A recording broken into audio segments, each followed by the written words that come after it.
damos la bienvenida a este taller llamado Constitución y Derechos, diseñando la sala de máquinas, que organiza en conjunto la Cátedra de Derechos Humanos de la Vicerrectoría de Extensión y Comunicaciones de la Universidad de Chile, el Instituto de Asuntos Públicos de esta universidad y el Instituto de Investigación en Ciencias Sociales de la Universidad Diego Portales. Para comenzar, quiero darle la palabra a nuestra vicerrectora de Extensión y Comunicaciones, Farideh Serán.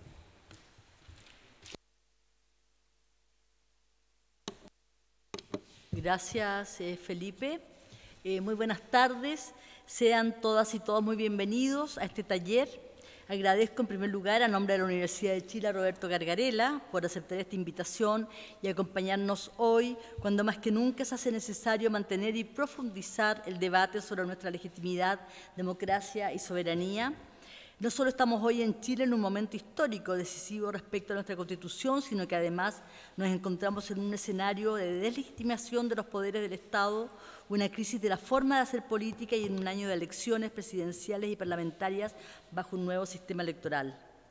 Como universidad pública no podemos estar ausentes en este escenario y por eso, en la rectoría que encabeza el doctor Vivaldi, nos hemos propuesto asumir nuestro deber y aportar a la discusión en torno a una nueva Constitución desde una visión académica y de compromiso con el futuro del país.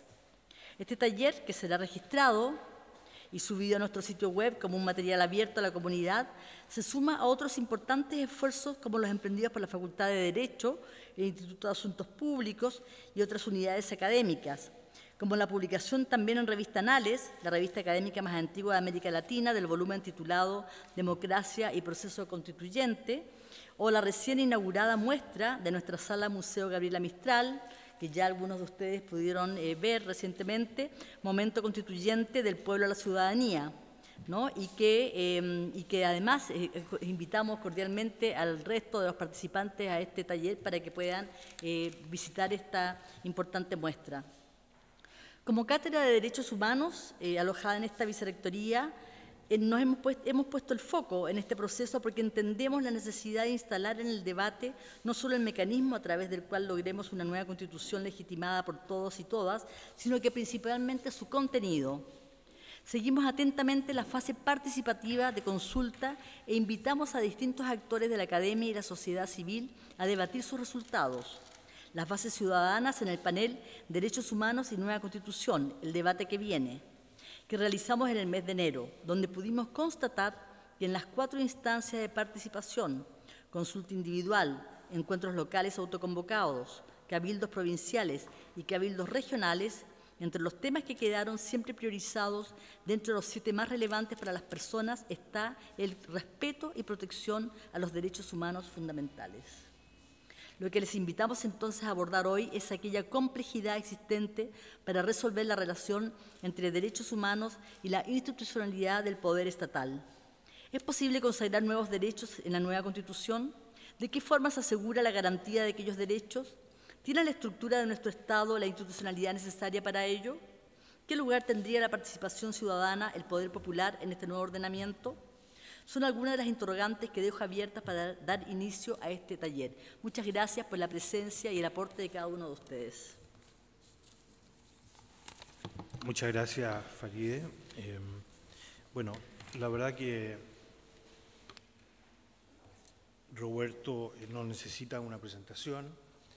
Está también precedido de la conferencia que dio esta mañana en la Universidad Diego Portales. Sin embargo, para efectos del registro, creo que es necesario de todas maneras decir unas cosas. Roberto Gargarella es sociólogo y abogado, es doctor en Derecho por la Universidad de Buenos Aires y también por la Universidad de Chicago. Es en este momento profesor invitado en la Escuela de Derecho de la Universidad Torcuato Di Tella, pero también está en la Facultad de Derecho de la Universidad de Buenos Aires.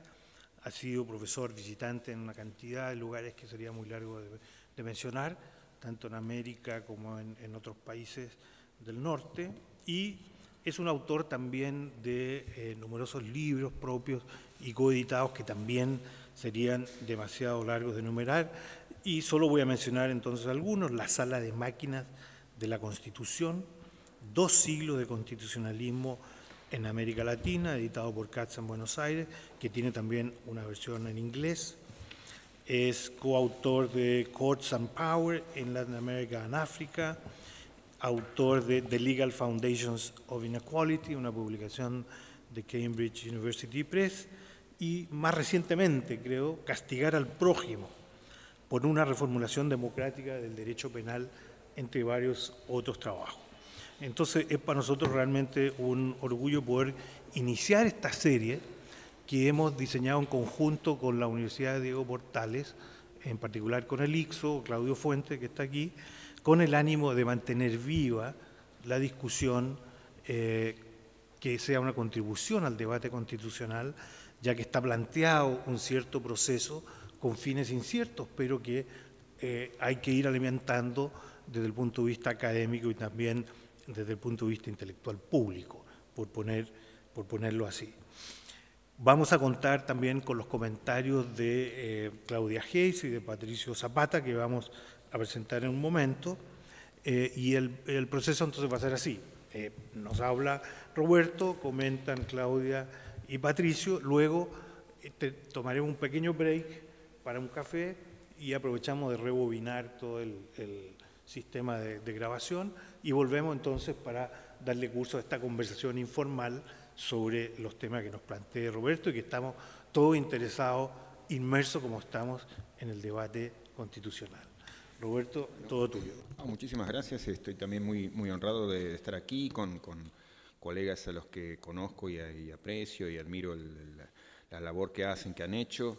La idea, la invitación que había recibido es así de hacer una conversación informal. Si yo tuviera que dar algunas líneas de temas que me interesaría, digamos, poner sobre la mesa, bueno, tiene que ver con la siguiente, pero otra vez, digamos, de manera informal y con la apertura que discutamos lo que pueda resultar para ustedes más pertinente dentro del área del constitucionalismo, sobre la cual vengo trabajando desde hace tiempo. En todo caso, sí, como introducción, marcar que es un área sobre la que trabajo por un interés que creo que es compartido con muchos de ustedes por la vida pública y por la organización básica de nuestras sociedades, a partir del convencimiento de que no es el constitucionalismo el que digamos, define cómo se vive en sociedad, pero sí que cumple una parte importante, digamos, en nuestra vida y que, digamos, necesitamos que ese constitucionalismo tenga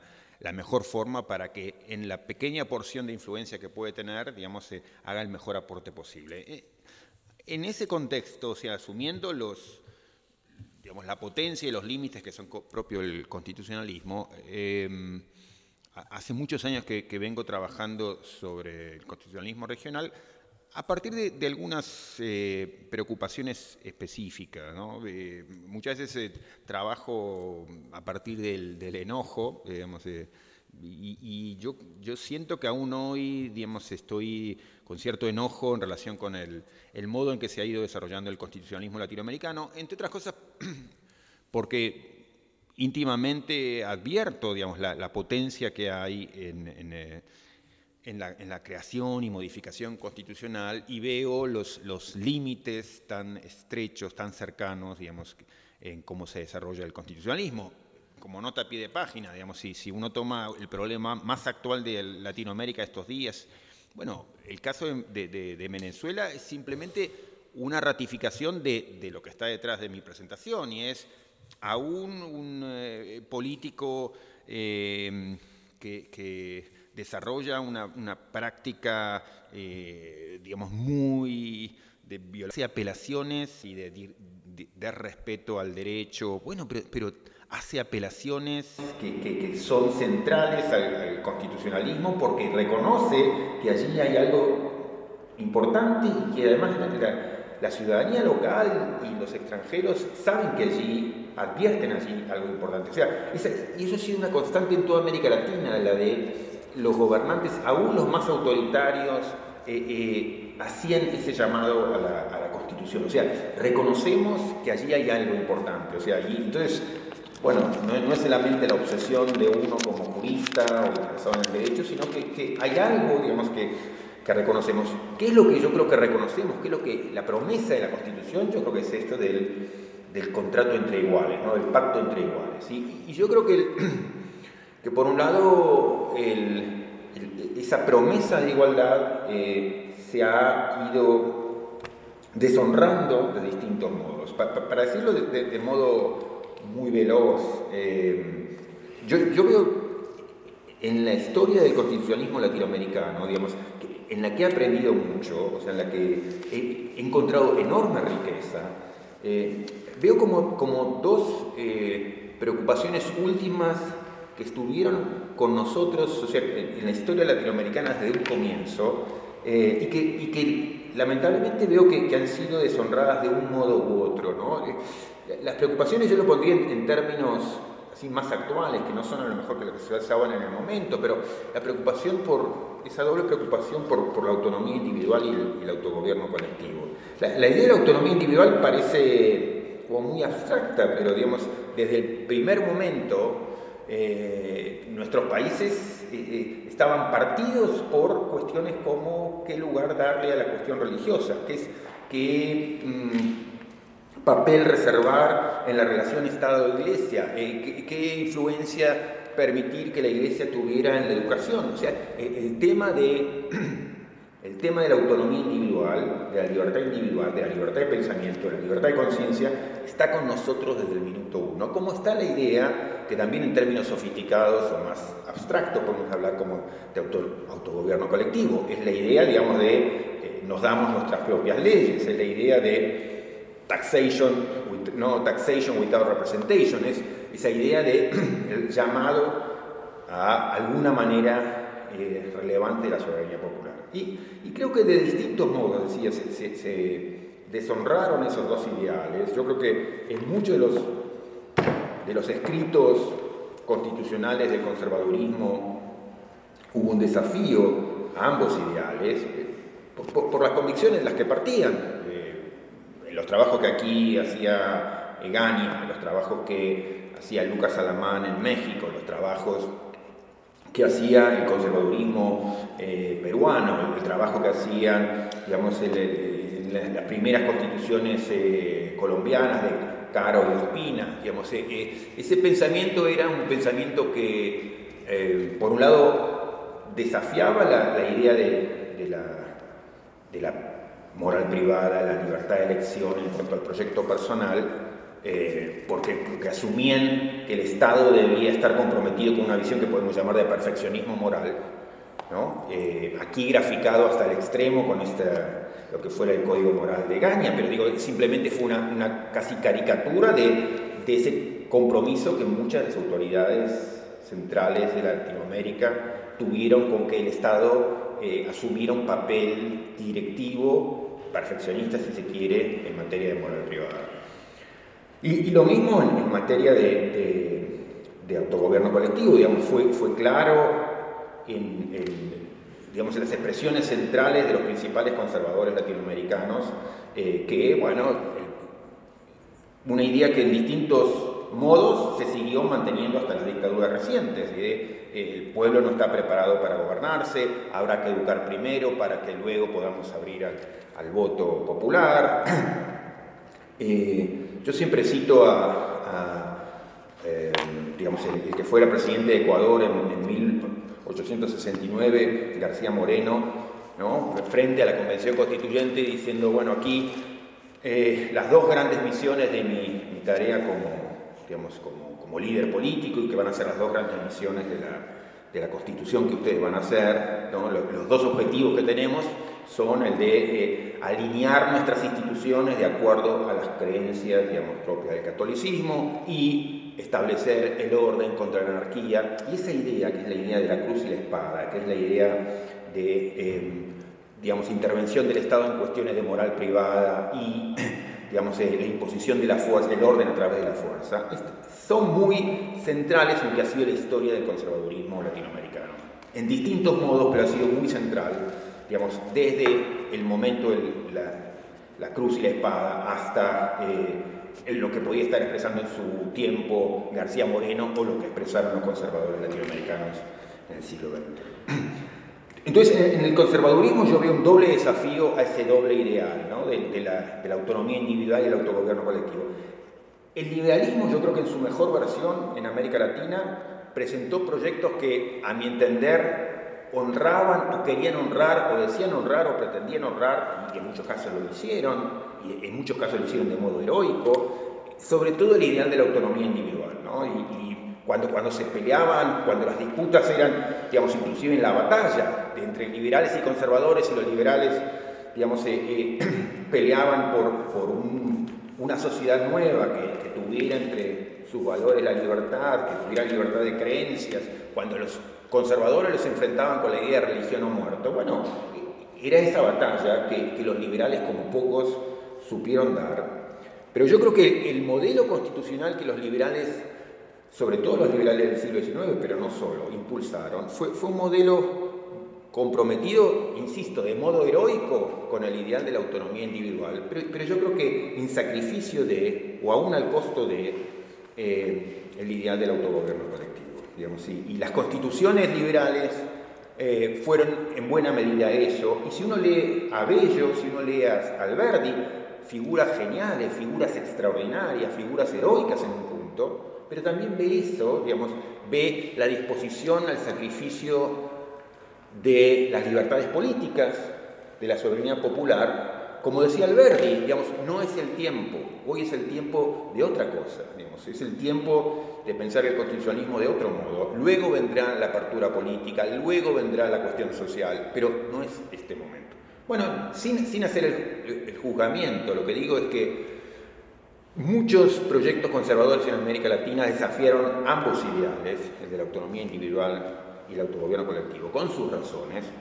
Yo creo que los liberales fracasaron en su defensa de la autonomía individual por esto, por estar dispuestos a sacrificar de un modo muy severo el ideal del autogobierno colectivo. Y creo que muchos de sus pares republicanos o radical republicanos, creo que hicieron la operación inversa, que en nombre del autogobierno colectivo estuvieron dispuestos a sacrificar la autonomía individual. Si uno piensa, por ejemplo, en muchos de los mejores pensadores que tuvo el antifederalismo norteamericano, digamos, para pensar en pensadores radicales republicanos interesantes, que también fueron muy influyentes en América Latina, había mucho de eso, esa idea de digamos, de reivindicación de la soberanía popular, al punto tal que la soberanía popular podía, digamos así, anular la libertad individual.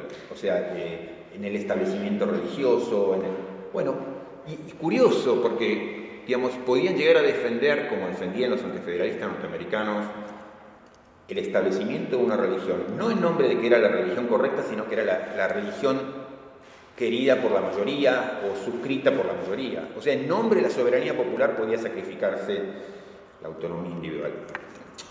Y yo me baso en eso para decir que, digamos, como que hay un casillero vacío, que es el de un proyecto constitucional que sepa honrar al mismo tiempo ambos ideales, ¿no? Que muestre un compromiso abierto con ambos ideales, que no esté dispuesto a sacrificar un ideal en nombre de otros. O sea, es para mí curioso que la trayectoria del constitucionalismo latinoamericano siempre estuvo en diálogo con estos ideales y siempre los sacrificó de un modo u otro, ¿no? De un modo más pleno o de un modo limitado, pero siempre fueron sacrificados. Y ese casillero vacío, el casillero de, digamos, reivindicar la soberanía popular y la libertad individual, la moral privada, y, digamos, la soberanía del pueblo, creo que es lo que está ausente. Entonces, ese para mí es un punto de partida y también un ideal regulativo, ¿no? Ese es para mí el ideal del constitucionalismo igualitario al que yo aspiro. En el estudio, no me voy a prolongar demasiado, pero en el estudio que yo he estado haciendo sobre el constitucionalismo latinoamericano contemporáneo, el enojo al que hacía referencia, es el de ver que muchos de quienes han abrazado los ideales igualitarios desde el siglo XX, lo han hecho como mínimo de un modo muy imperfecto, digamos, porque se han comprometido con ese igualitarismo para expresarlo, para expresar esas aspiraciones, si se quiere, democráticas, igualitarias, participativas, horizontales, cooperativas, solamente en una porción de la Constitución, que es la que tiene que ver con la sección de los derechos, ¿no? Y ahí está como mi disputa con lo que ha hecho parte del pensamiento de avanzada en materia jurídica en América Latina. Esto es inundar a las constituciones de derechos, ¿no? Como si esa fuera la pretensión central de un proyecto igualitario, descuidando, digamos, lo que ocurría en materia de organización del poder, que quedaba normalmente intocado. Esto es, se modificaba de modo sustantivo la sección de los derechos constitucionales, punto de partida increíble, digamos, en este sentido, la Constitución de México, o sea que por mucho sentido la Constitución de 1917 es extraordinaria, pero también es extraordinaria en lo que no hizo. O sea, México 1917 es notable por lo que hizo, o sea, es la primera vez que una Constitución nacional en el mundo incorpora de ese modo derechos sociales, pero es tan notable por eso como es notable por lo que no hace. Y lo que no hace es modificar de modo acorde la organización del poder. Y es así que se ha convertido en la marca de identidad del constitucionalismo latinoamericano. Esto es, constituciones extraordinariamente generosas en materia de derechos que mantienen intocada una organización del poder al estilo de lo que era el viejo siglo XVIII, el último siglo XVIII, el centro del siglo XIX en América Latina, que eran constituciones basadas en una democracia estrecha, en una democracia restringida, en una democracia elitista. Entonces, seguimos arrastrando hoy organizaciones del poder muy basadas en esa vieja concepción democrática elitista, organizaciones del poder a la vieja usanza, ¿no? Al estilo siglo XVIII, y listas de derecho al estilo siglo XXI.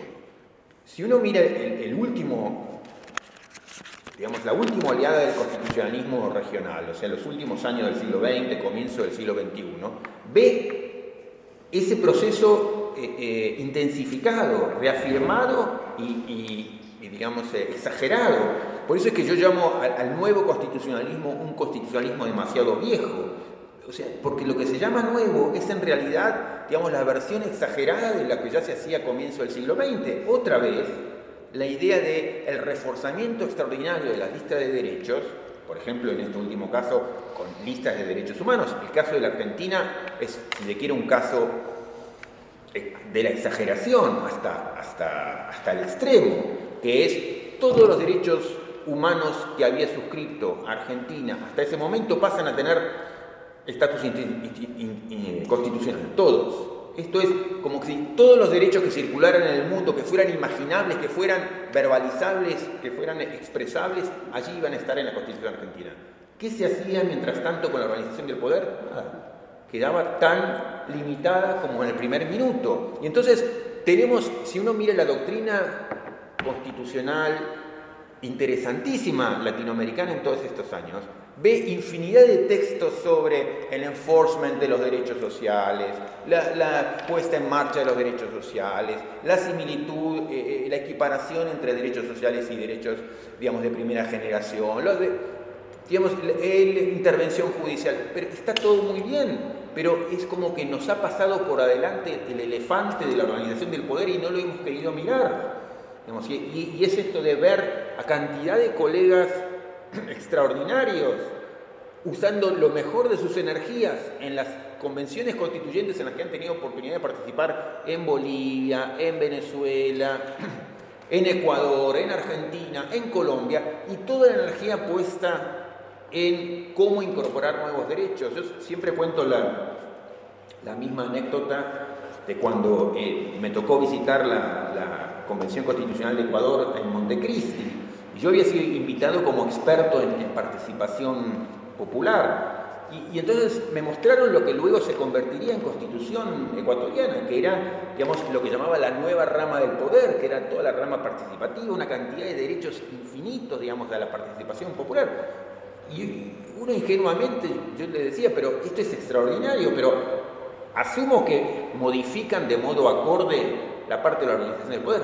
En absoluto, en absoluto. O sea, era además inclusive como un balde de agua fría. ¿Cómo vas a pensar una cosa semejante? Esto es la idea de que podía ser compatible derechos de participación extraordinario en un mundo de la concentración del poder. O sea, eso es obviamente contradictorio. Es obviamente poner una parte de la Constitución en tensión con la otra. O sea, es desde el arranque poner a las dos partes de la Constitución enfrentadas entre sí, con un resultado que iba a ser evidente. O sea, cuando en Ecuador, con independencia de Correa o de la persona, el nombre y apellido que sea, cuando la sociedad civil quiere poner en marcha los increíbles derechos participativos que se incorporan en la Constitución, reciben sistemáticamente un veto presidencial, pero eso es independiente de la biografía de Correa o de quien sea. Hay un punto estructural y era obvio que no puede una Constitución al mismo tiempo ser la Constitución de la participación popular y la concentración del poder. O sea, una cosa se lleva mal con la otra, las dos cosas al mismo tiempo no pueden pasar. Y entonces tenemos ese riesgo que estamos creando nosotros como diseñadores constitucionales. Entonces, esa es un poco la fuente de mi disconformidad, digamos así, con el constitucionalismo latinoamericano, con la doctrina también constitucional latinoamericana, y eso lo que me lleva a pensar esto, de que como doctrinarios, como teóricos del derecho, digamos, parte de la responsabilidad es nuestra, porque, digamos, yo creo que hemos pensado menos y menos bien, digamos, de lo que necesitábamos hacerlo. O sea que parte de la falta es nuestra. Por supuesto que muchas de estas constituciones se hicieron así, simplemente por compromisos políticos o por digamos, mucha parte de la doctrina simplemente, bueno, digamos, trabajando con el poder de turno, pero en todo caso, digamos, para quienes nos hacemos el planteo de qué es lo mejor que podemos esperar, qué es lo mejor que podemos demandar de las constituciones, bueno, necesitamos pensar, digamos, de un modo más completo,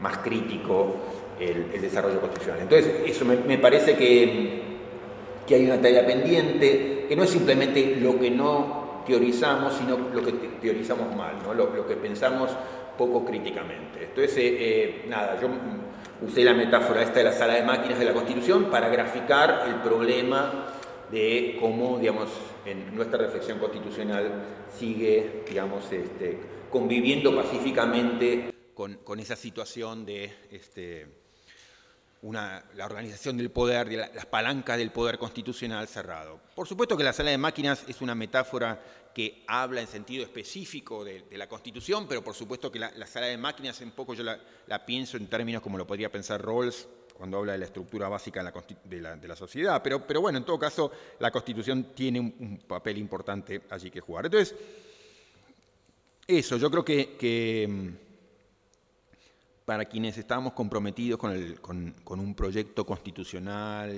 igualitario, digamos, hay mucho terreno sobre el cual tenemos que trabajar, desafiando, digamos, ideas muy instaladas, ya sea porque para muchos de nuestros colegas sigue siendo central, digamos, la reflexión exclusivamente sobre cómo incorporar derechos y cómo ponerlos en marcha, siguen descuidando la cuestión de la organización del poder, o, digamos, siguen pensando que, yo creo que también equivocadamente, pero ese es un problema más diferente y también muy importante, digamos, siguen pensando que en una sociedad desigual la única manera de transformar la desigualdad o de confrontar la desigualdad es con el poder concentrado, ¿no? Y esa es también una idea que yo no sé si la experiencia cubana o quién, digamos, pero que ayudaron a popularizar en todos lados y también o especialmente en América Latina. Entonces eso, creo que merece que pensemos más críticamente sobre qué es lo que queremos, cuál es nuestro ideal regulativo, ¿no? Y cuáles son los obstáculos. Y una sugerencia al respecto es eso, que parte del obstáculo está en la misma estructura constitucional que hemos diseñado, ¿no? O sea que parte de la resistencia de lo viejo es la que explica la dificultad de las novedades que incorporamos en la Constitución para tornarse novedades vivas. Eso. Muchas gracias, Roberto, por esta desafiante invitación a reflexionar, que es tan oportuna realmente en el momento en que estamos de debatir una nueva Constitución, en que se ve, se observa que está lleno de postura sobre derechos y ampliación de derechos y menos sobre la sala de máquinas. Entonces, ¿cómo apuntalarle a la sala de máquinas? En este momento, tu reflexión es de una enorme ayuda. Entonces, vamos a continuar con el comentario de la profesora Claudia Hayes. Hemos escuchado su exposición sobre esta historia constitucional que sienta las bases de la desigualdad en América Latina, que establece los fundamentos legales de la desigualdad, como dice él en su libro, con estas corrientes conservadoras, liberales y radicales, y esta tensión entre el ideal liberal de autonomía y un ideal quizá más republicano de autogobierno, ¿verdad? Creo que esa reflexión es muy pertinente a lo que nos ha planteado este taller. O sea, la Cátedra de Derechos Humanos se planteó 3 preguntas para este taller en torno a la relación entre los derechos humanos y la institucionalidad del poder estatal. Y justamente de lo que ha hablado el profesor Gargarella es de la relación entre derechos en general, y ahí están los derechos humanos, y la institucionalidad del poder estatal, que correspondería a la parte de la sala de máquinas, ¿verdad? Cómo esa institucionalidad interactúa con los derechos. Y entonces la cátedra proponía 3 preguntas. Se preguntaba primero si el catálogo constitucional es suficiente para garantizar los derechos humanos. Yo creo que la respuesta que da el profesor Gargarella en su exposición claramente señala que no es suficiente un catálogo constitucional para garantizar los derechos humanos si es que no va acompañado de una reestructuración del poder, de una reorganización del poder. Y hay numerosos ejemplos de cómo los derechos, por ejemplo, derecho a la manifestación o derecho a las demandas de los pueblos originarios, se contraponen cuando esos pueblos originarios salen a protestar en función de esos 2 derechos y los poderes ejecutivos deciden suprimir la protesta, ¿no? En función de su poder de estado de excepción, por ejemplo, como ocurrió en Perú más o menos recientemente. Entonces, claramente yo creo que esta mirada del constitucionalismo dice que no es el catálogo constitucional suficiente para garantizar los derechos humanos y tampoco los derechos sociales, los derechos en general. ¿Cuál es la relación entre las instituciones del poder estatal y los derechos humanos en el constitucionalismo actual? Bueno, ahí está de nuevo esta idea de que en realidad son las relaciones de poder expresadas en las instituciones lo que determina la efectividad de los derechos, la capacidad de dar cumplimiento a esos derechos. Y el tercer punto, en realidad, en lo que deberíamos estrujar al profesor Gargarella quizá después del break, dice qué sugerencias se podrían plantear para que la discusión constitucional resuelva de buena forma este tema. Esa es la pregunta, digamos, cómo resolver esta tensión que tenemos entre las 2 partes de la Constitución. Entonces, ¿qué nos dice el argumento del profesor Gargarella sobre esta tensión a la política chilena de hoy? Yo creo que este argumento, que es un argumento general al constitucionalismo latinoamericano, es muy importante al momento que estamos viviendo en Chile y al debate constitucional como se ha dado en el último tiempo. El argumento lo que plantea, en términos generales, es una contradicción, ¿verdad? Una constitución esquizofrénica. O, en términos estéticos, como ahora dijo, que tenemos una cosa vieja del siglo XVIII, que es el orden la organización del poder del siglo XVIII, con derechos estilo siglo XXI, o sea, una decoración kitsch. Tenemos cosas del siglo XVIII mezcladas con cosas del siglo XXI que no combinan, que no juntan ni pegan. Y esa contradicción se da entre la sección orgánica y la sección dogmática de la Constitución, o entre el catálogo de derechos de este constitucionalismo progresista y el hiperpresidencialismo que viene de antiguo, y que además no solo se mantiene, sino que se agudiza. O sea, las reformas incluso incrementan los poderes presidenciales. Y en tercer lugar, esta misma dicotomía se podría plantear como agendas de derechos humanos, de derechos sociales, de inclusión, de protección de minorías, que son estas promesas del constitucionalismo reciente, versus lo que se mantiene, que es la protección básicamente del derecho de propiedad y de la capacidad de los privados para hacer negocios con aportes públicos, pero con la menor intervención y menor regulación posible, que es la situación que tenemos hoy en Chile, de mucha promesa de derechos, pero finalmente un sistema de acceso a bienes públicos que está mediada por la privatización de servicios sociales y que ha sido llamada finalmente abusos, ¿verdad? Cuando la gente habla de los abusos del sistema en Chile, se refiere a los problemas que se dan en el acceso a servicios como previsión, agua, energía, carretera, salud, educación, cárceles y un larguísimo etcétera, donde se ve que efectivamente los privados acceden a los recursos públicos para la provisión de esos bienes públicos, pero se mantiene la menor regulación posible y la menor injerencia posible del Estado en regular esos servicios, ¿verdad? Entonces hay una contradicción entre el catálogo de derechos, la sala de máquinas de esto que el profesor Gargarella llama el quinto periodo del constitucionalismo latinoamericano, o sea, el constitucionalismo de tercera ola, desde los 90 en adelante, de las democratizaciones, que replica las características del proceso político antiguo, ¿verdad? Y eso genera una especie de gatopardismo, de que cambien los derechos para que se mantenga el poder. Y tenemos este problema de derechos declarativos a la igualdad, a la inclusión, ¿no? Unas agendas muy, no sé, políticamente correctas, que suenan muy bien, pero eso acompañado de la política como siempre, politics as usual, así totalmente elitista, entre cuatro paredes. El proceso constituyente chileno yo creo que adolece justamente de esa contradicción. Hemos tenido, por ejemplo, en la fase participativa del proceso constituyente una participación expresiva que fue muy emocionante para todos los que participamos en los encuentros locales autoconvocados. Yo participé en 12, que muchas personas de esta mesa estuvieron muy motivadas por el proceso constituyente, es algo que entusiasmó mucho, que generó mucha expectativa, que nos permitió además conversar de cosas en las que Chile no se hablaba hace mucho tiempo, hablar de política, hablar de política sin estar peleando, digamos, hablar de política, de la gran política, ¿no? de política como las normas de la convivencia común. Pero al mismo tiempo esa expresión, ese momento como catártico de la sociedad chilena donde muchísima gente se juntó en estos encuentros a conversar y se dieron situaciones que no se habían dado, digamos, por lo menos en la historia reciente de Chile. Esa dimensión expresiva no vinculante de la etapa participativa se contrasta con un proceso institucional aislado, con que viene la fase institucional que parece totalmente separada de ese proceso participativo. O sea, se acabó el proceso participativo y ahora parece que viene esta fase institucional que es de nuevo a puerta cerrada, de nuevo con los mismos de siempre, de nuevo con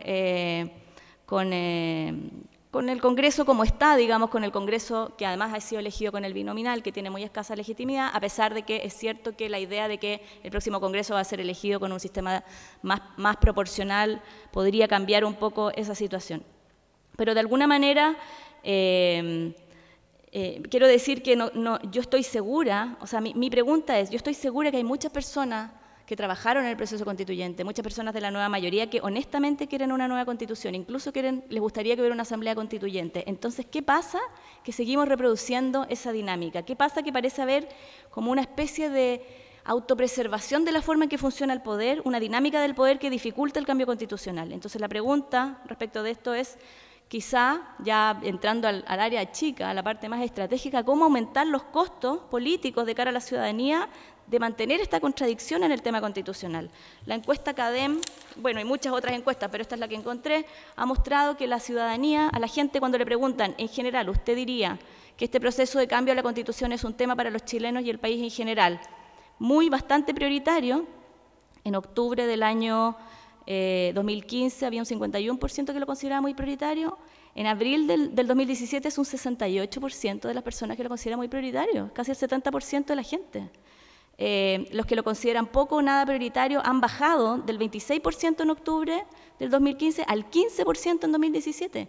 La gente, hay muchos, por ejemplo, parlamentarios o personas de derecha que no consideraban que esto era un tema relevante, que hoy día están hablando del cambio constitucional, y no solo de reforma, incluso hablan de una nueva constitución. Personas de la derecha más liberal, pero Joaquín Lavín hizo una campaña contra Lagos diciendo que los cambios al sistema político no eran los problemas de la gente. Hoy día no hay nadie en el espectro político que diga que estos no son los problemas de la gente, porque están las encuestas, no porque no quieran, digamos. O sea, ha cambiado el sentido común, ha cambiado el debate en Chile, y entonces la pregunta es cómo aprovechar esa situación para tratar de establecer un puente entre estas dos dimensiones, tratar de superar esta contradicción y aumentar los costos de la retórica de ampliación e inclusión, igualdad versus lo mismo de siempre.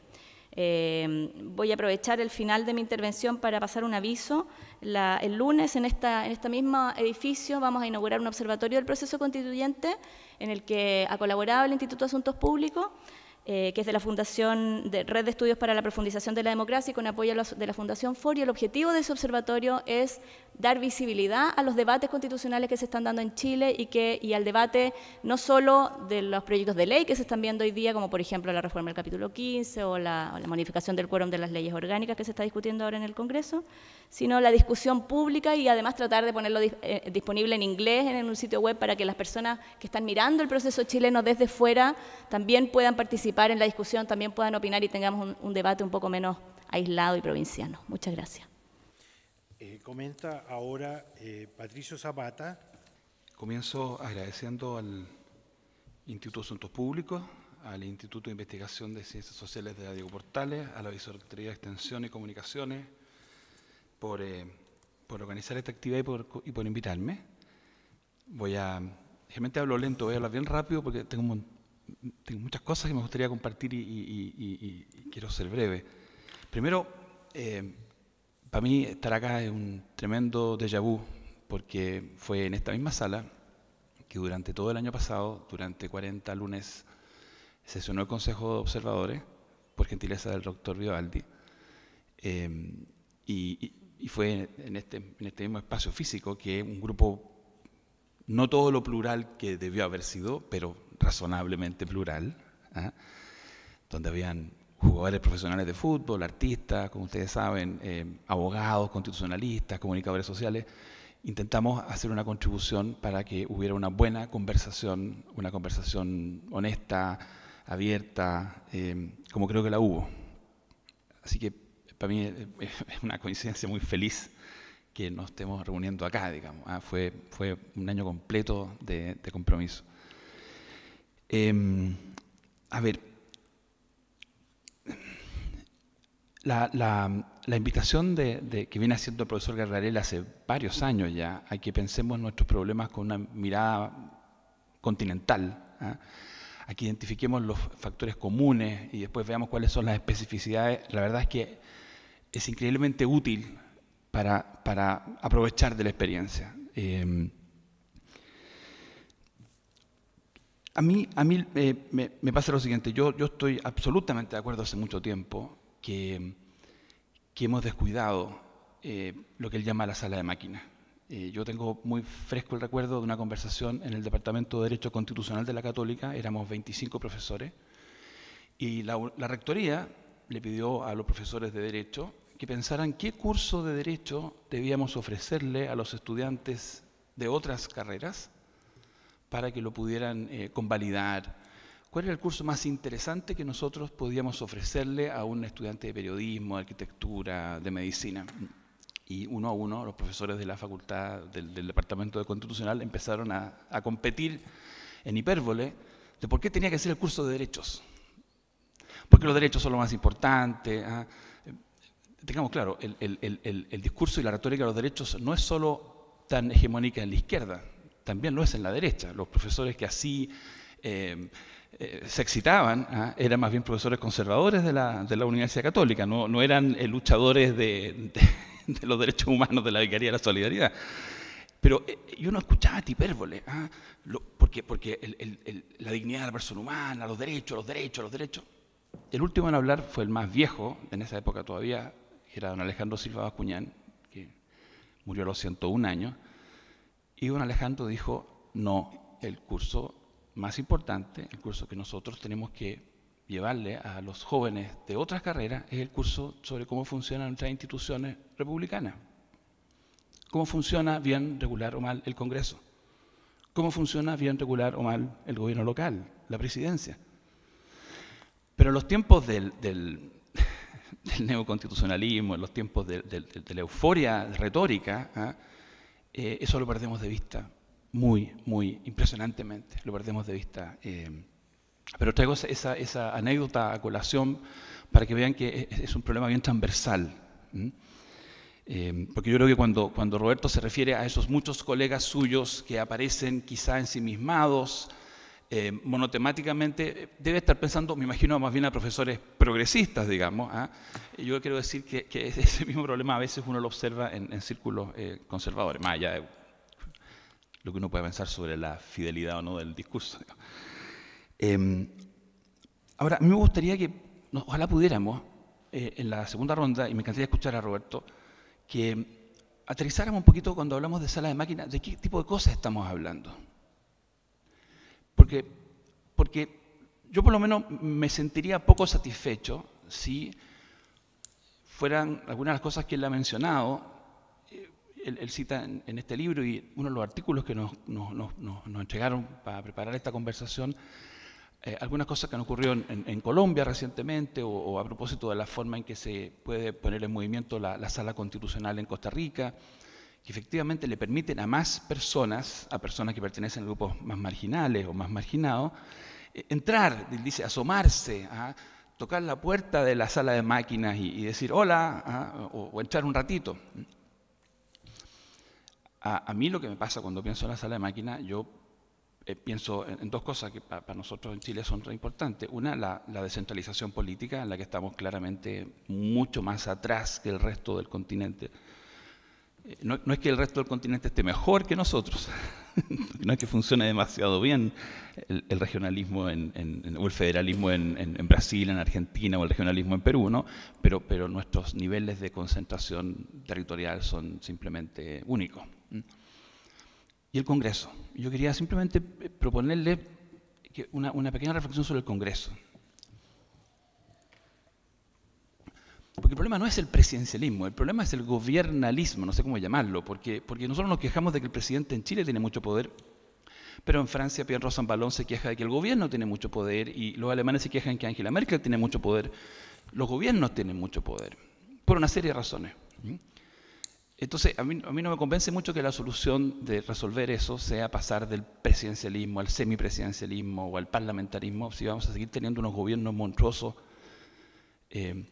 Para el presidente, para Erdogan en Turquía o Putin en Rusia, es un día presidente y un día primer ministro. Y da lo mismo.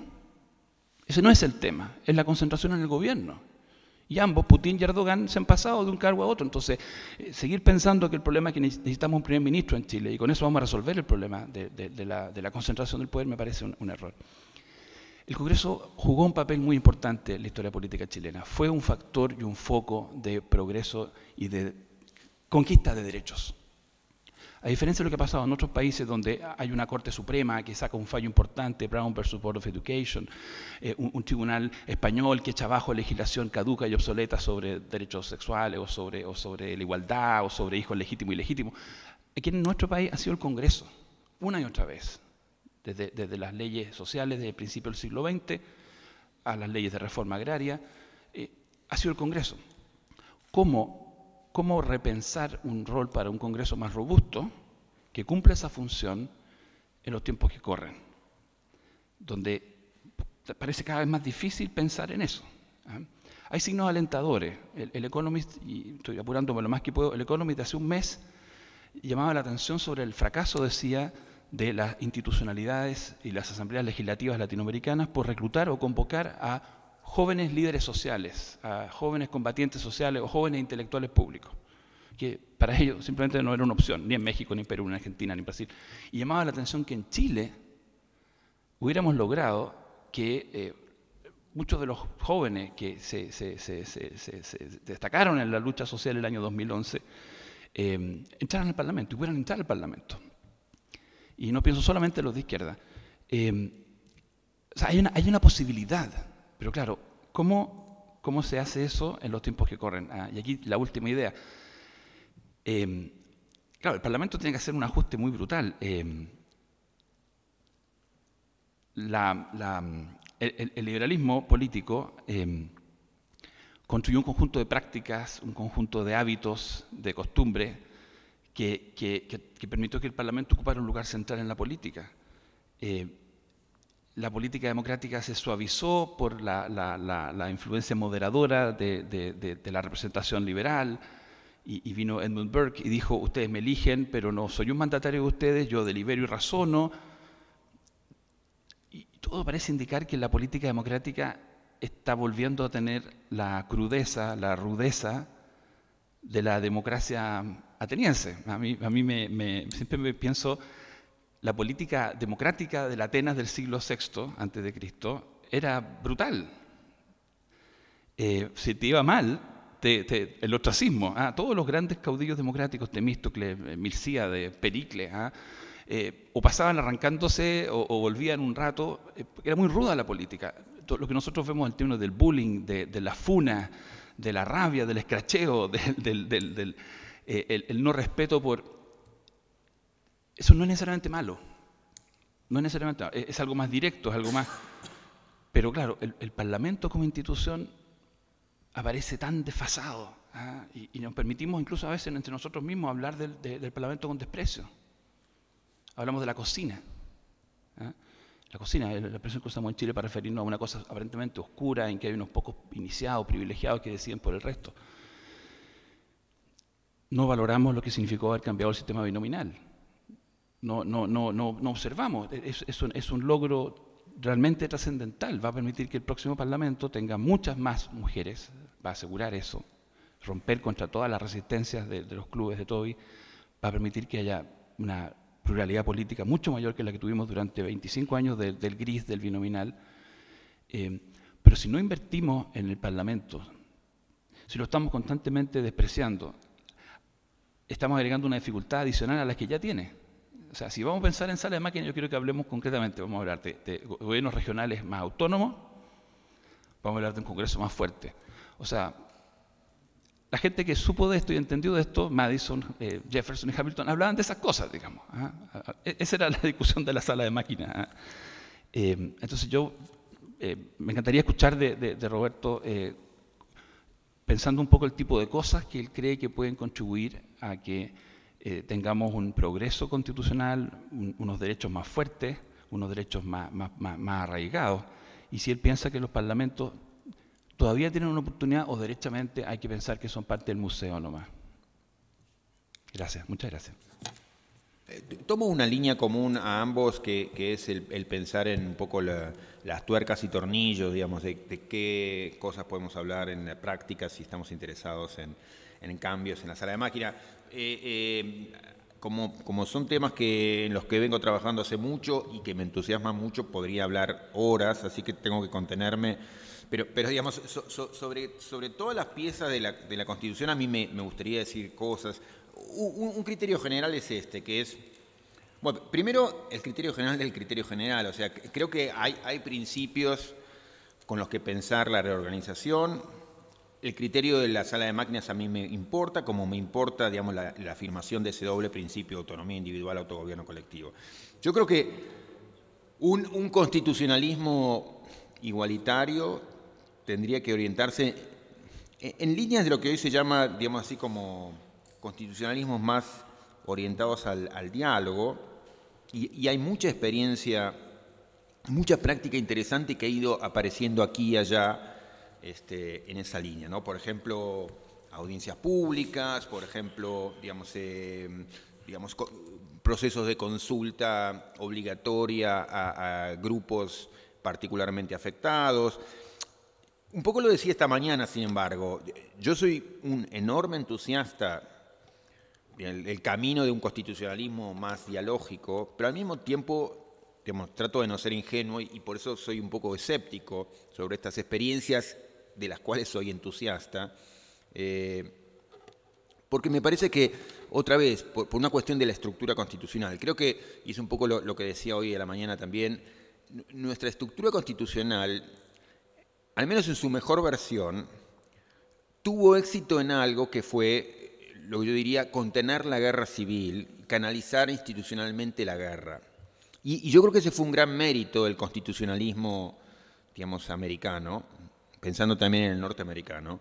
Pero una cosa es construir un sistema institucional para exitosamente evitar la guerra y otra cosa es tener instituciones que favorezcan el diálogo, ¿no? Y yo creo que, o sea, pensando en la Constitución a la luz de una idea de democracia no elitista, distinta, si se quiere, deliberativa, digamos, el camino hacia un constitucionalismo dialógico exige otras instituciones, ¿no? Y hoy me parece que tenemos instituciones que han, en el mejor de los casos, servido a un propósito importantísimo, que es tratar de eso, reconducir la guerra institucionalmente, pero ese propósito importantísimo, sobre todo en un momento, es muy lejano, es un camino muy distinto del camino de un constitucionalismo e instituciones destinadas a favorecer el diálogo. No tenemos instituciones que lo desalientan. Entonces, las experiencias dialógicas que nos encontramos en el camino, pongamos estas audiencias públicas que en muchos casos en Colombia, en Argentina mismo, se han desarrollado muy bien,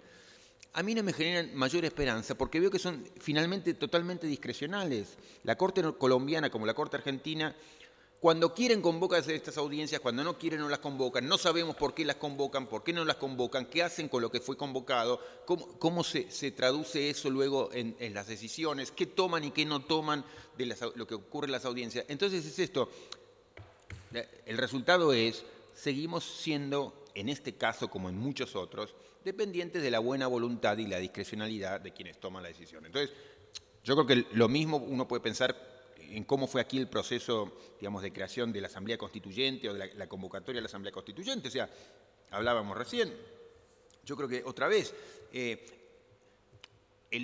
lo que sí en un sentido el extraordinario éxito de ese proceso, a pesar de un montón de obstáculos que haya habido, el nivel de convocatoria que ha habido, digamos, en torno a ese proceso constituyente o de esa convocatoria constituyente, bueno, digamos, muestra la vocación cívica que hay, la disposición cívica que hay para intervenir en este tipo de cuestiones.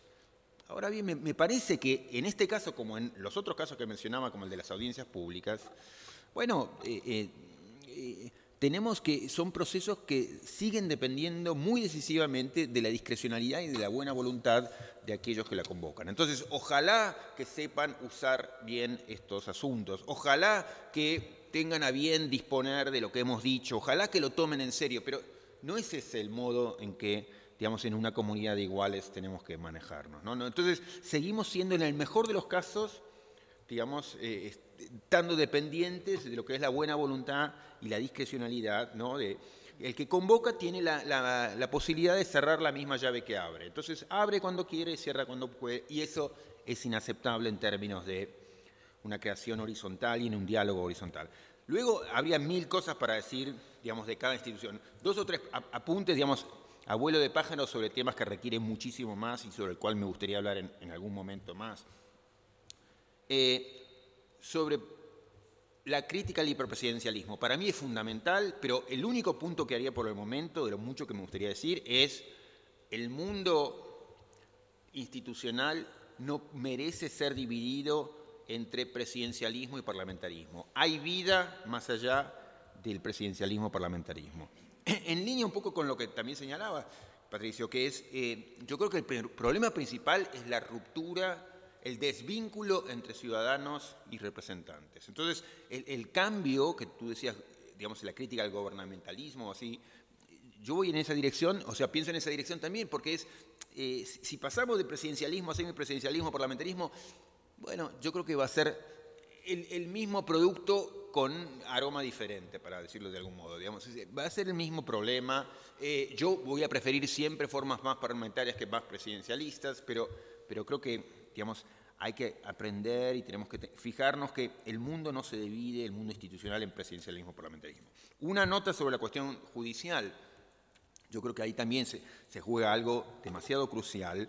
A mí me entusiasmaron, digamos, simplemente algunas medidas que se tomaron en Colombia o en Costa Rica, porque mostraron que era posible operar de un modo interesante sobre la sala de máquinas, por ejemplo, facilitando los mecanismos a través de los cambios en el standing, la legitimidad, etcétera, de acceso a la justicia, pero, digamos, no es que la esperanza me pasa por allí, digamos, lo que veo simplemente es, eso muestra que hay cosas que se pueden hacer y que tienen sentido en la sala de máquinas, que se han llevado adelante aún en Latinoamérica y han andado bien, pero digo, esa es una pequeñísima porción de lo que debería ser una modificación.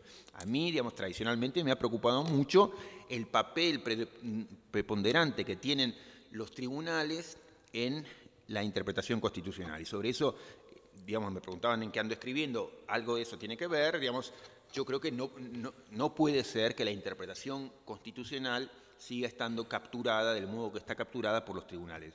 Y eso es algo que insistiría a nivel local e insistiría también a nivel internacional.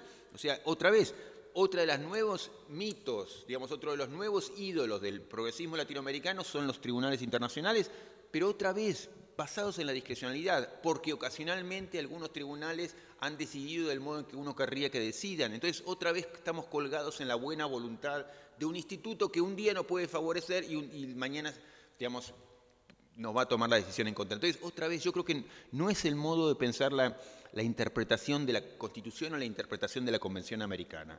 Estas son cuestiones que nos corresponden a todos, que nos involucran a todos, y la idea de que eso quede capturado o encapsulado en un grupo, por más buena gente que sea, no, o sea, es la enseñanza de Madison. Madison decía, asuma que quienes ocupan los cargos públicos son demonios. Usted lo está asumiendo en cambio que son ángeles. No, piense lo contrario, lo que va a tender a ocurrir es lo contrario. Sobre la crítica a los tribunales, no porque los tribunales sean buenos o malos o que estén compuestos de buenas o malas personas, sino porque, digamos, los temas de los que trabajan, que tienen que ver con cómo se interpreta la Constitución, son temas que nos involucran a todos y en los cuales todos tenemos que tener una intervención más activa. Una cosa sobre la camisa realmente, y es que, digamos, pensando sobre el Congreso, mi impresión es como que ha quedado como una chaqueta, una camisa chica, digamos. Yo creo que es una institución que típicamente ha sido pensada como en el producto del siglo XVIII, digamos. Como decía mi profesor Adam Przeworski, la carencia de imaginación institucional que hemos mostrado, digamos, en generaciones es extraordinaria. Seguimos, digamos, con la inercia de lo que se pensó en el momento fundacional del constitucionalismo a fines del siglo XIX, bajo esas instituciones que fueron pensados para responder a problemas muy propios de ese momento, que era, bueno, los estados no nos van a aceptar, digamos, este documento, bueno, démosle poder, por ejemplo, en un Senado, bueno, ¿qué hacemos con, digamos, o sea, eran respuestas a problemas muy específicos de ese momento y seguimos marcados por eso. Y yo creo eso, que aún en su mejor versión, los congresos tienen la incapacidad de dar cuenta del pluralismo, de la diversidad que es propia de nuestras sociedades. Entonces, uno dice, ya quedó en el museo el Congreso. No, seguro que va a tener que tener una función importante, pero sí reconocer eso de que hay demasiada vida por fuera del Congreso y que es imposible que aún en su mejor expresión, funcionando del mejor modo, el Congreso pueda dar cabida a la diversidad social que hay, ¿no? Entonces, ¿cómo hacer para retomar ese debate, esa crítica, esa diversidad de puntos de vista que hay en la sociedad? Y yo creo que eso, que nuestras instituciones en buena medida han quedado como chicas respecto al nivel de diversidad social que hay. Último punto, digamos, o sea, creo que eso, hay mucho para decir en crítica a los tribunales, mucho para decir sobre romper la tensión y, digamos, como el suma cero entre presidencialismo y parlamentarismo, hay mucho que decir sobre el Congreso. No, el último punto que mencionaría también, digamos, es para tomar un último ingrediente central es sobre cómo pensamos la representación, digamos.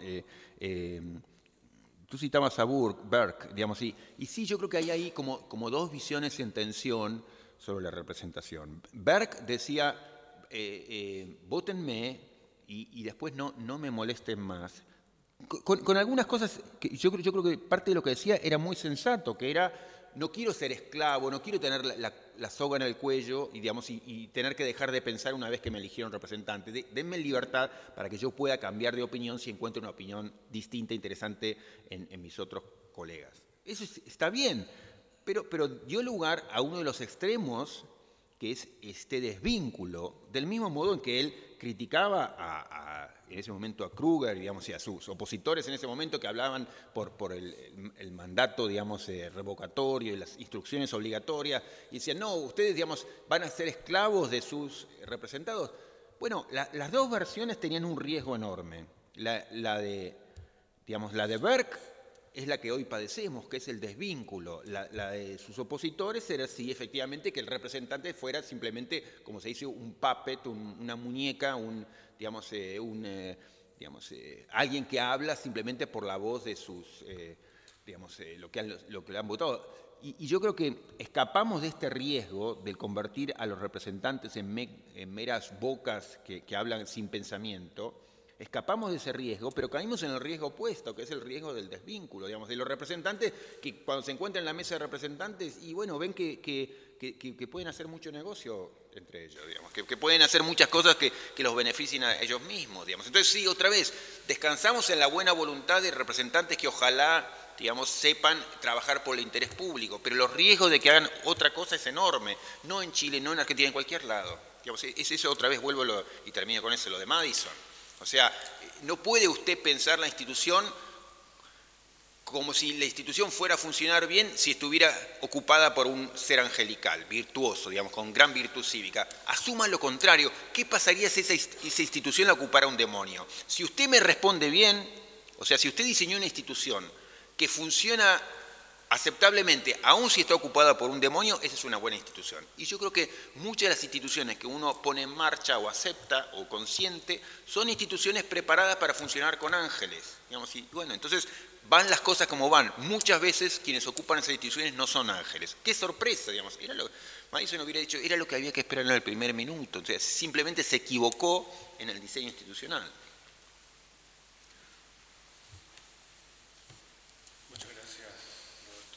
Bueno, creo que ahora podemos pasar a una ronda de ideas, comentarios que tengan, de preguntas. Ojalá haciendo el mismo esfuerzo de telegrafía que ha tenido que hacer el profesor Gargarella para referirse a los comentaristas, para alcanzar dentro del tiempo y que pueda también replicar Roberto. Sí, María Cristina. Existe un riesgo en la actualidad porque efectivamente ahora que corresponde en Chile a tomar las bases ciudadanas y transformarlas en un texto constitucional, en una propuesta que irá a hacer el gobierno, de concentrarse mucho efectivamente en el poder que va a tener el Congreso. Me recuerdo el comentario del profesor Zapata. Sin embargo, también en esa fase ciudadana se habla de democracia participativa, sin desmarcarse o sin desechar la democracia representativa, sino como un complemento. Y la reflexión ahí que yo quería hacer y hacerle una pregunta posterior es que la Constitución chilena habría que agregar quizás un tercer elemento que es la ciudadanía en la intervención de las políticas públicas. Y para eso, bueno, existen mecanismos en la actualidad que más allá de la consulta o de estas audiencias de las que hablabas en la intervención, es la participación directa de la ciudadanía, ya sea propuestas de ley o más al estilo uruguayo de revocatorio de ley y propuestas y hacer un paquete de instituciones que incorporen a la ciudadanía de una forma más dinámica al proceso de toma de decisiones.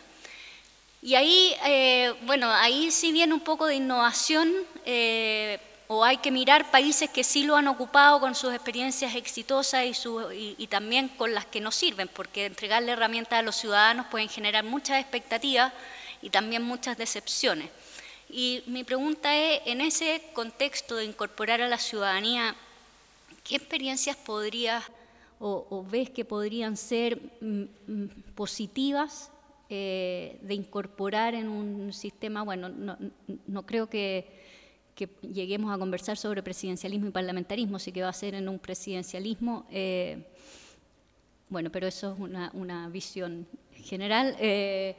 ¿Qué propuestas positivas puede haber ahí que ayuden un poco a combatir este conservadurismo que hay con las instituciones tradicionales de la sala de máquina de siempre, incorporando a la ciudadanía una forma incidente? Mi nombre es Olga Espinosa, también soy académica del INAP, del Instituto de Asuntos Públicos, pero me gustaría incorporar un elemento adicional y es el factor cultural. América Latina es una suma de distintas culturas en donde lo andino, lo afro y una serie de otras culturas, en este caso, en el caso de Chile, la mapuche, en fin, tienen una participación muy activa y hoy cada vez tienen un nivel de presencia ciudadana más y más visible. En esta expresión de participación ciudadana, lo cultural, ¿qué rol puede jugar?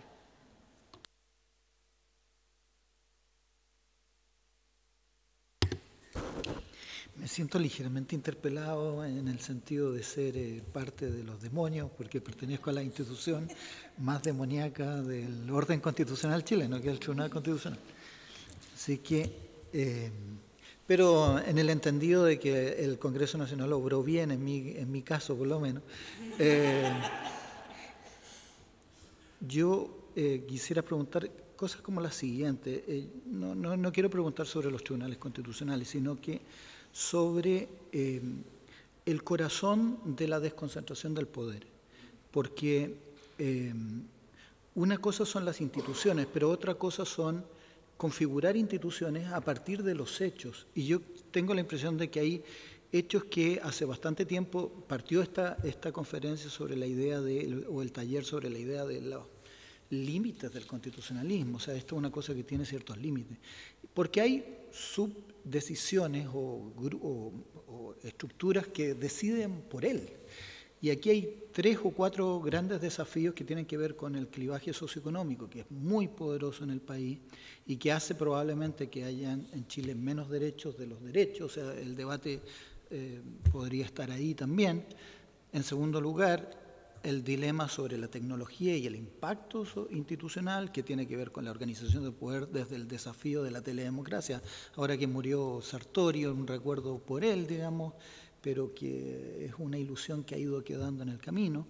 Y los desafíos de la globalización que impactan a las instituciones. Entonces son puras cuestiones que operan por fuera, que generan volúmenes de concentración de poder muy interesantes y que al final no siempre las soluciones institucionales pasan por la estructura tradicional de poderes, sino que impactan sobre organismos. Hoy día, por lo menos las soluciones institucionales van en el crecimiento de organismos autónomos, externos, cada vez más tecnocráticos, con algunos componentes plurales, etcétera, etcétera. Y finalmente terminar con la idea sobre que la apelación de los derechos tiene que ver con una especie de un cierto ejercicio terapéutico. Como la promesa era la igualdad y como hay desigualdad, bueno, los derechos es un ejercicio terapéutico para decir, bueno, usted también tiene más derechos, digamos, no... Aun cuando tenga desigualdad, podríamos luchar por este ejercicio terapéutico, y la farmacia son los tribunales, digamos. Los tribunales pueden hacer un poquito más de lo que hacen y con ejercicios interpretativos más o menos inteligentes pueden llegar a fórmulas terapéuticas. Pero, claro, la terapéutica tiene un espacio institucional menor. Esa es mi reflexión. Hay una frase que dice que cuando América Latina necesita reformas termina haciendo revoluciones. Y en ese sentido pienso en este destrabamiento de este nudo central de la concentración del poder cuando hablamos de cambio constitucional. De alguna manera nos remite al sentido de la catástrofe en América Latina. No sé cuál es tu reflexión en torno a eso.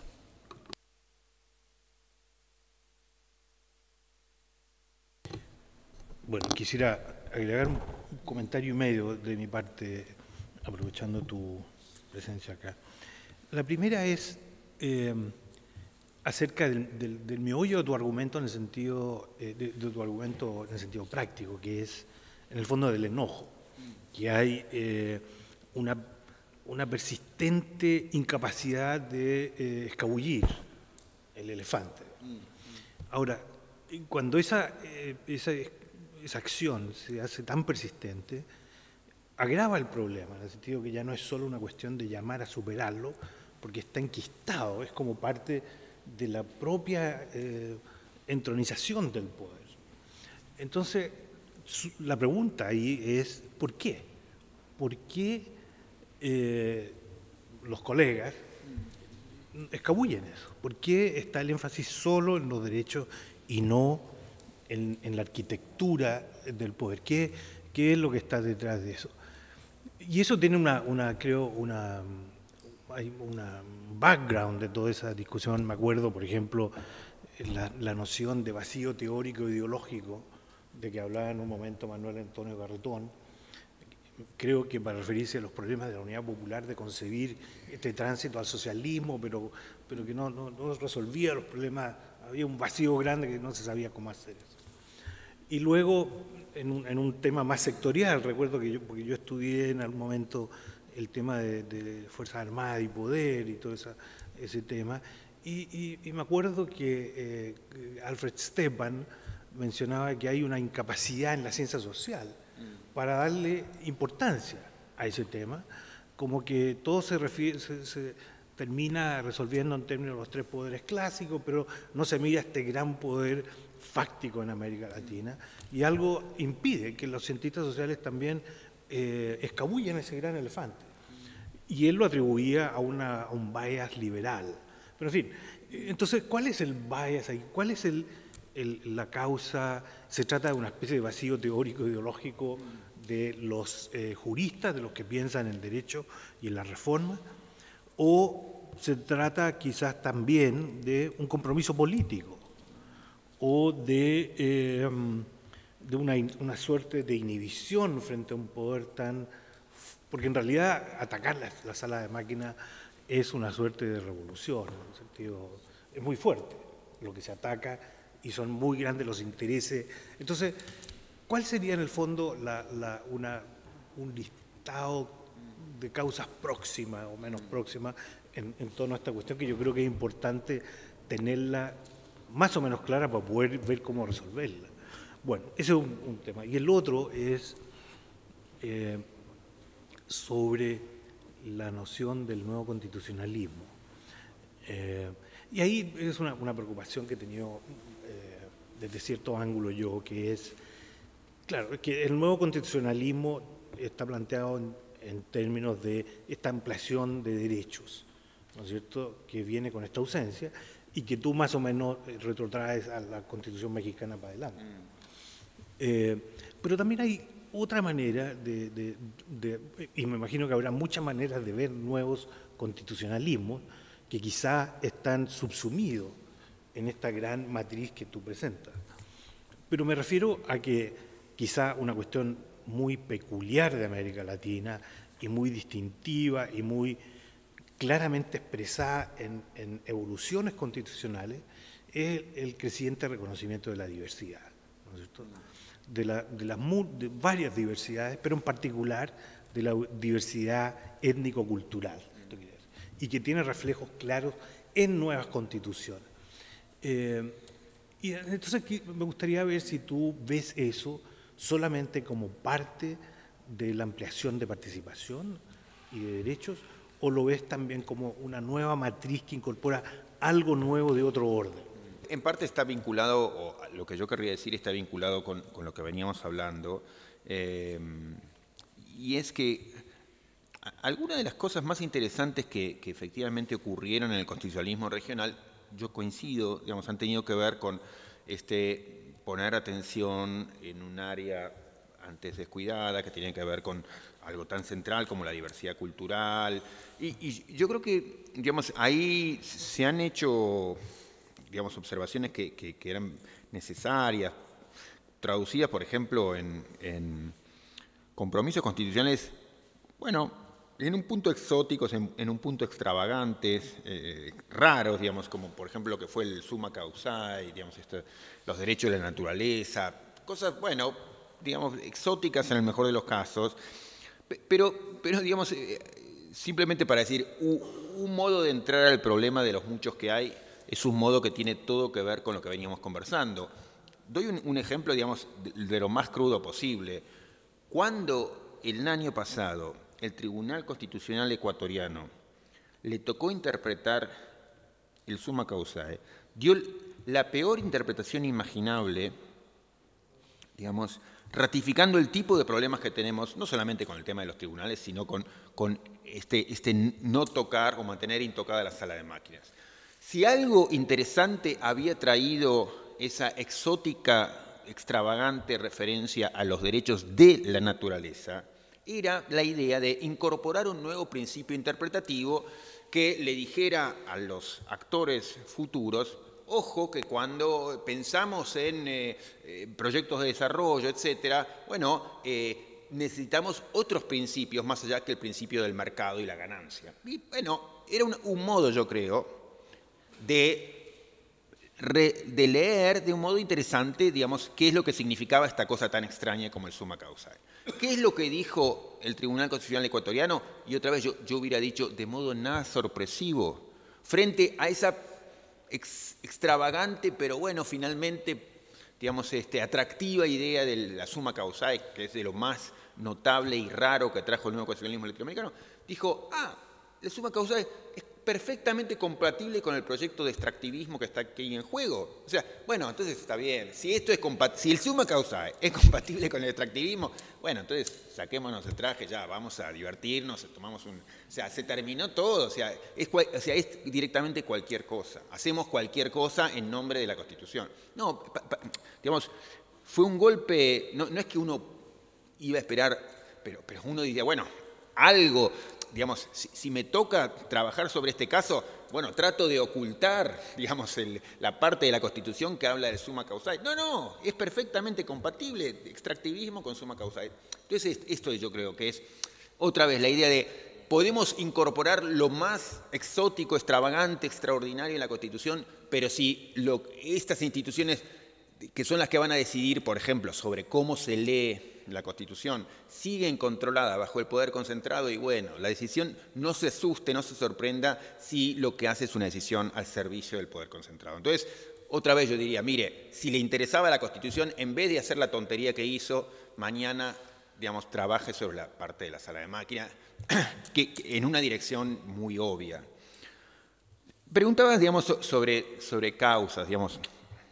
Yo creo que hay causas buenas y malas. No, y en todo caso, la cercanía biográfica con muchos de los que han trabajado en las convenciones constituyentes en los últimos tiempos, bueno, al menos a mí me permiten hacer una primera clasificación. Podría decir también muchas cosas, pero alguna que diría, sin pretender ser exhaustivo, bueno, hay gente, digamos, y estoy aquí simplemente recordando rostros y biografías, digamos, hay gente que, digamos, no avanzó más allá de un cierto punto porque entendió que debía someterse al poder de turno para tratar de hacer algo. Entonces, un poco la estrategia, y en Argentina hubo de esos casos, fue, bueno, miren, las limitaciones son extraordinarias, que el presidente Menem quiere la reelección, no va a permitir que le saquemos 1 milímetro de su poder, pero bueno, aprovechemos y entonces hacemos esto que es lo que me permite. Entonces, algunos fue a partir de ahí. Otros, yo creo que fue el mal caso, que es que hubo muchos, digamos, simplemente cooptados. O sea, primero, podemos decir, ha mantenido su dignidad moral, que es decir, bueno, trabajo en aquello que puedo, digamos, sería bueno que lo hubiera explicitado, digamos, que tenía ese tipo de limitaciones, antes o después, no lo ha hecho, pero bueno, ha habido otros casos que simplemente, digamos, han sido cooptados por el poder, que sería el peor caso de todos. Luego yo creo que, por ejemplo, también, para tomar la buena fe de otros casos, hay quienes han trabajado por reforzar el peso de los tribunales internacionales porque se sienten los lobistas de los tribunales internacionales, qué sé yo, organismos de derechos humanos. También, uno puede decir, de buena fe, han dicho, bueno, a ver, digamos, como el progresismo norteamericano en la época de la Corte Warren, digamos, la Corte de Brown versus Board of Education. Era decir, bueno, como yo litigo ante la Corte y tengo poder de influencia y tengo algún poder de persuasión sobre la Corte, bueno, denle todo el poder de la Corte y gente como yo estamos trabajando en eso. Entonces, o sea, qué sé yo, ha habido ese tipo de cosas que combinan buenas y malas razones, muchas veces el autointerés, muchas veces el compromiso cívico, muchas veces la cooptación, digamos, pero hay muchas de esas buenas y malas razones que explican, digamos, por qué ese olvido, ¿no? Creo que también ha habido, dos cosas más mencionaría, ha habido descuido teórico, y ese es un problema, que es en todo caso el problema que a mí me interesa llamar la atención. Bueno, para el que realmente le preocupa la cuestión, bueno, sepa que esto muchos se lo han olvidado. No, y luego también diría la violencia política, o sea, la reflexión constitucional en América Latina en parte fue abortada o destruida por la violencia política que eliminó una generación o más, digamos, una parte importante de las cabezas constitucionales, aquí en Chile como en Argentina, como en tantos lados. O sea que parte de la reflexión constitucional se rompió, sobre todo la reflexión constitucional más crítica, porque, digamos, hubo violencia política, o sea que también eso influyó en la ausencia de ciertas reflexiones. Entonces, ha habido de todo, ha habido descuido, ha habido violencia, ha habido cooptación, ha habido autointerés, ha habido una estrategia de, bueno, hago lo que puedo en contextos limitados, o sea que todo ese menú está y yo lo podría asociar con nombres y apellidos, ¿no? Esos casos. O sea, creo que esos casos están. Algunas cosas más. La pregunta que hacías, Gonzalo, es súper compleja, digamos.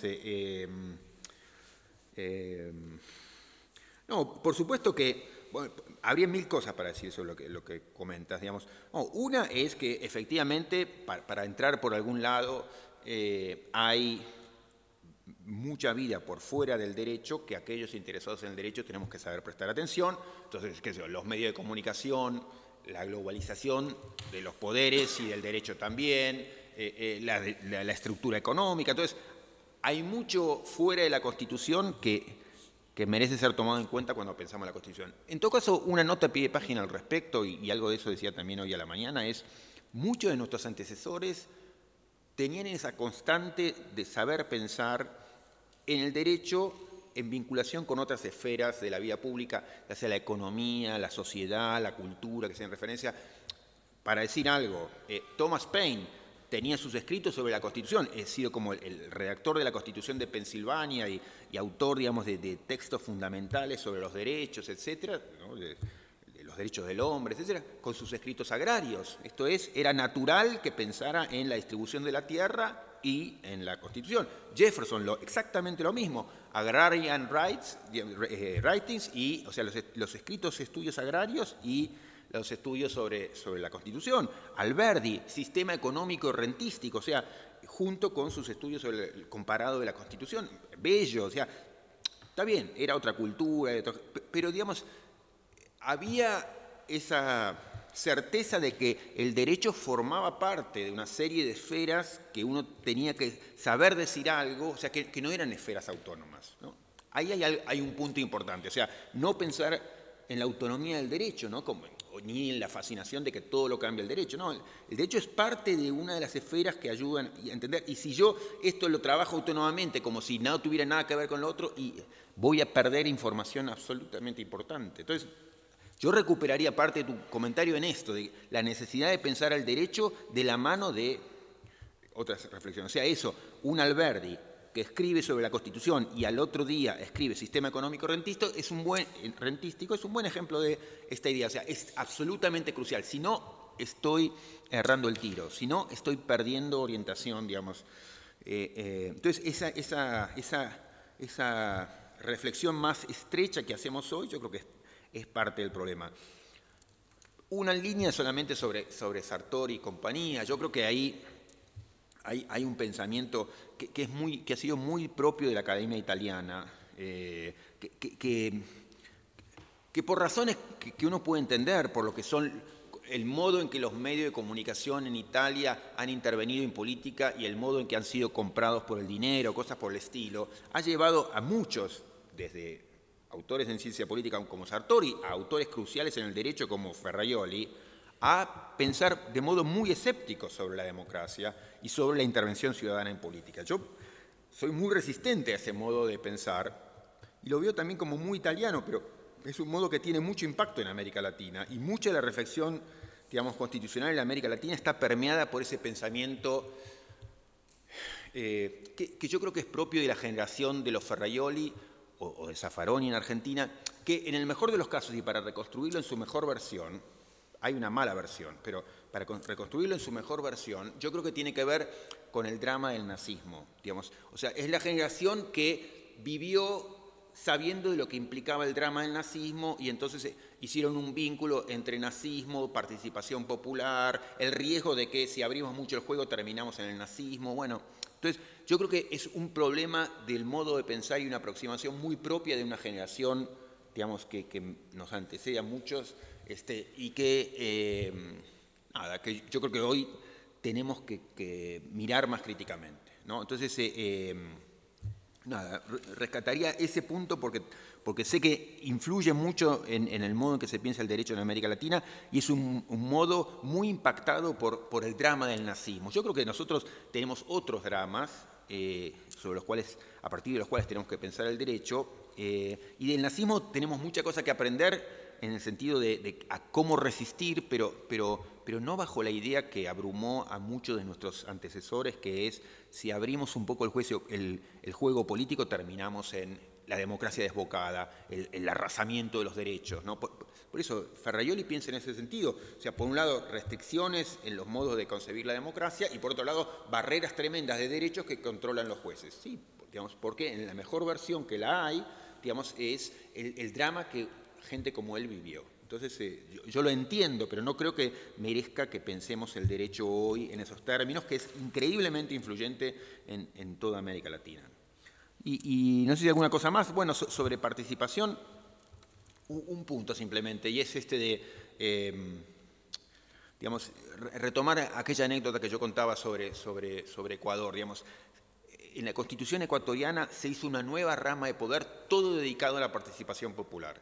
Bueno, es inaceptable seguir haciendo constitucionalismo de ese modo. O sea, una nueva rama, todo de participación popular, mientras usted mantiene el poder concentrado en términos políticos, económicos y constitucionales, como lo está manteniendo. Eso es una tomadura de pelo y nosotros, personas, digamos, cientistas sociales y constitucionalistas y teóricos del derecho, tenemos que denunciarlo. O sea, ya pasó el momento en que por descuido, por error, digamos, se hizo eso. No es aceptable más, digamos. Sabemos que eso se convierte en una tomadura de pelo, en una hipocresía, digamos, en una falta de respeto finalmente, ¿no?, a la pretensión de que el derecho es una cosa que nos involucra a todos y que nos hace un llamado a todos a intervenir. Entonces, no es aceptable seguir pensando el constitucionalismo regional en términos consistentes con la concentración del poder. Entonces, nada, tendremos dificultades para ver cuál es el diseño alternativo óptimo, cuál es el mejor rediseño de la rama de poder, pero claramente tenemos que saber esto es inaceptable. Forma parte de un modo elitista de pensar la democracia que no, digamos, tenemos que aceptar más, ¿no? Eso diría. Perfecto. Muchas gracias, profesor Gargarella, por la excelente reflexión tan oportuna como decíamos. Y tenemos ya que cerrar. Agradecemos a la Vicerrectoría de Extensión y Comunicaciones, Faride, y quien ha sugerido que hagamos de esto un documento de trabajo. Posiblemente te contactemos en referencia a eso, a propósito de todo lo que se ha grabado y registrado. Gracias también al ICSO de la UDP, a mi propio INAP, a todos ustedes que han participado, a los comentaristas por su preparación, y también a Natalia Sánchez de la Cátedra de Derechos Humanos, que ha hecho en realidad todo esto posible. Así que muchas gracias y ojalá podamos ver más adelante.